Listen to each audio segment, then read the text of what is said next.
The healthcare detective Frank Lalli has written a book for Simon & Schuster about how to get affordable healthcare.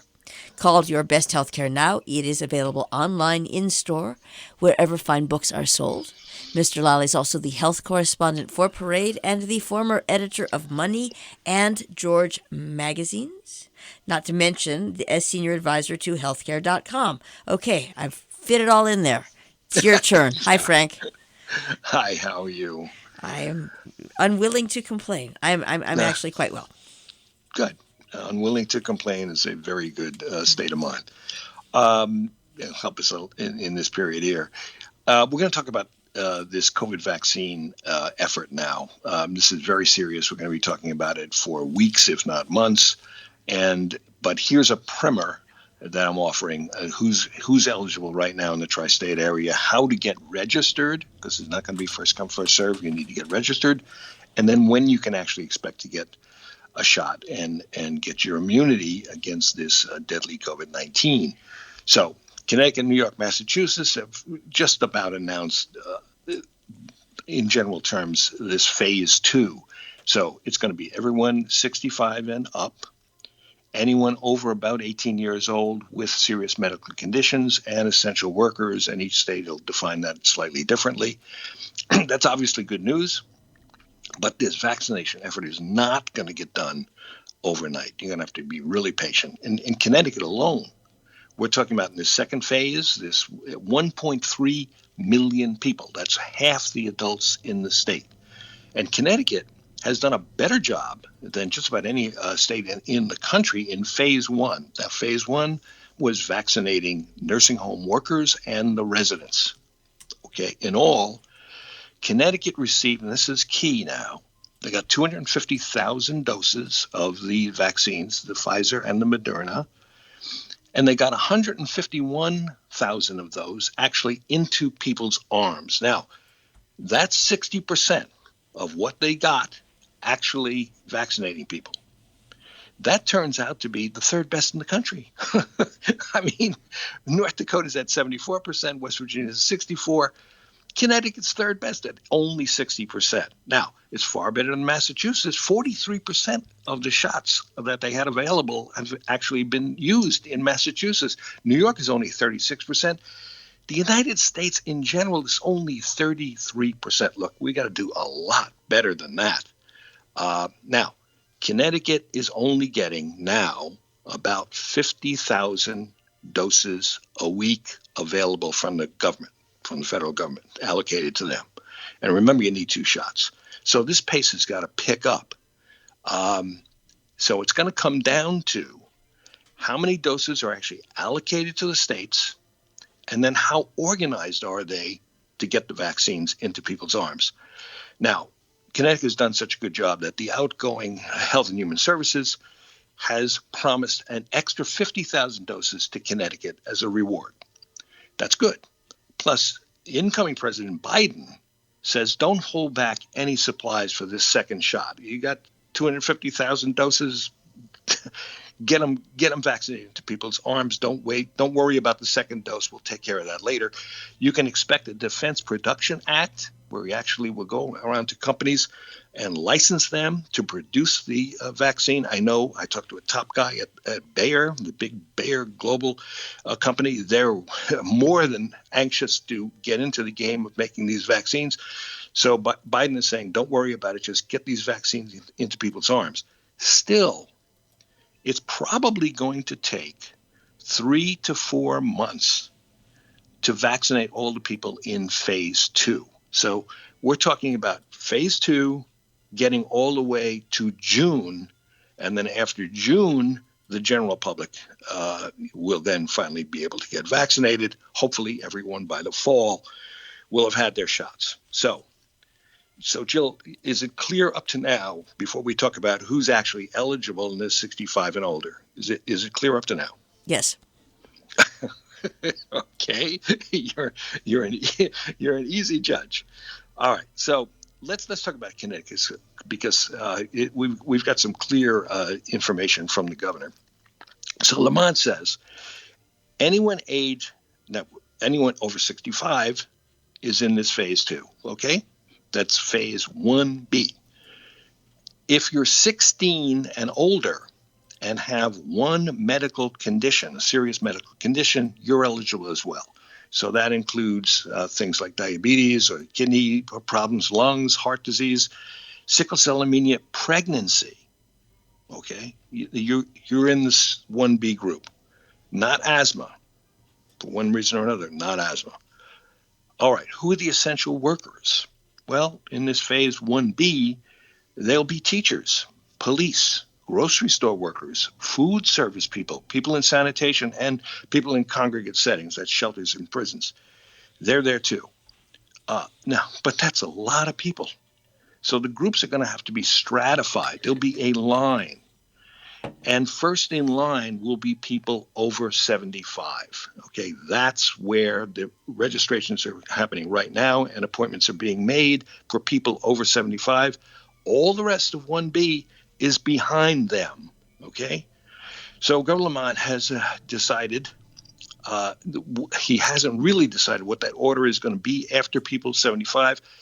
I think you can expect people with very serious medical conditions to be next in line, but he's not. His administration is not really clear on that yet.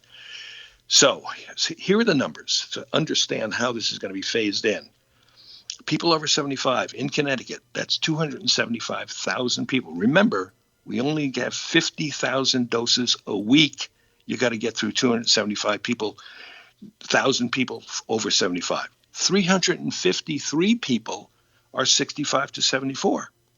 362,000 people have these medical conditions. So if you do the math, it works out to about 4 to 6 weeks for each group, right? So 4 to 6 weeks for the over 75, and then we'll move on to the other groups. That gets you all the way to June. I got to add this, Jill, it saddens me to say this, but experts don't expect more than 60% of the people in this 1B group to actually come in and get their shots. I mean, for example, the Hartford Fire Department, which is in the first group, is actually struggling to get half of the force to get their shots, half of them. So, look, that means more shots for the people who really want them. Okay, that's good for the people who really want them. But it's worrisome because the country needs at least 70% of the population to get these 2 shots, to get immune, to get community immunity against the spread of this deadly COVID-19. So this anti-vax movement is a danger to everyone, actually. Okay. All right. Let's turn to how do you get scheduled for the shot? So you're over 75. You can start registering now. And remember, you've got to register. This is not going to be like Florida where it's first come, first serve, and you sleep out overnight, in the cold and whatnot to get your shot. No, you register. So there are a couple of ways to do it. You can go to the national website. That's VAMS, VAMS, and VAMS can direct you then to your state. I found it a little cumbersome to deal with. It's not the best in my experience. You can go directly to your state. So state.gov and then vaccines, and you'll find it. For example, in Connecticut, it's ct.gov/COVID vaccine. And then up pops a form that you fill out. It's a very simple form, and you get registered. Or in Connecticut, you can actually make a phone call. You don't have to do anything with your computer. You can call 877-918-2224. That's Monday to Friday, 8:30 to 4:30. That line is very busy, but there's a callback option. So you leave your number. They call you. They promise to call you back within 24 hours. Again, that's 877-918-2224. But remember, only people over 75 right now should be making that call. Anyone else in 1B is behind on the line, and they've got to wait. All right, Frank, I know you've got some other things to say, and I hopefully wanted to touch on some other states. You've got 5 minutes right now. You got 5 minutes? Okay. Sure. So once you're registered, you can expect to get a call back one way or another to actually get scheduled for your shot. It might take 2 weeks, okay? And the call can come from, for example, your hospital, your local hospital. There are a number of other chains down the line. It'll be CVS and Walgreens as well. If you don't need necessarily to have a relationship with Yukon Health or with Hartford Healthcare, you can register through them right now. So no relationship needed there. And again, just be patient. So, okay, that covers just about everything we know. This is a moving target. You can tell by this report, it's a moving target. Not all decisions have been made. Anything, Jill, that I should clarify? No, I don't think so. Not at the moment. Okay. All right. If you're over 75. So, look, one more thing. And we talked about this last week. I reported on the Lown Institute. It's a very good group that tries to get health care delivered to people in the right way.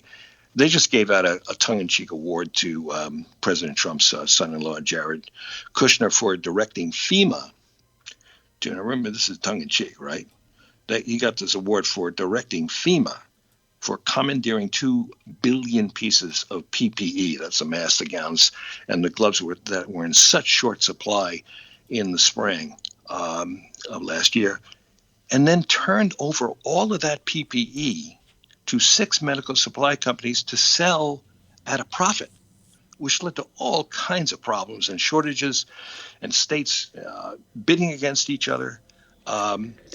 Life-saving public resources, this PPE, bought with taxpayer money, doled out to private companies for their profit, which worsened the shortages of PPE, contributed to the deaths we saw. I mean, Connecticut lost 1 out of 10 nursing home residents with lack of PPE, as well as workers and members of the workers' families. It's beyond outrageous. I tried, and Marshall tried as best we could to report this story last year through the eyes of the workers themselves, but it was very, very difficult. If you could get a worker to talk to you at all, they wouldn't go on the record. And in many cases, they would talk to you once and then hang up and never want to talk to you again. They were afraid of getting blackballed if anything got traced back. Any of the details that they gave about what was happening in their nursing home was traced back to them. They couldn't work in any nursing home in this state. So it was very difficult. But now the Healthcare Workers Union, that's 1199NE, has produced a book of riveting firsthand accounts of a number of these workers. These are the people who risk their lives trying to keep residents alive. And I highly recommend this book. It's titled Care Under COVID. I recommend it to anyone who wants to understand why we lost over 3,000 Connecticut nursing home residents and wants to understand why so many others were saved by these brave workers and what they did. So you can order the book. You can order it online. It's only $10. Order it at book@1199trainingfund.org. Cannot recommend this book more highly. Thank you, Frank, the healthcare detective and senior advisor to healthcare.com. Send your questions or concerns about finding affordable healthcare to healthcaredetective@robinhoodradio.com. Frank will try to address as many of your questions as he can on future broadcasts. Also, look for his book, Your Best Healthcare Now, available online, in store, and on my desk.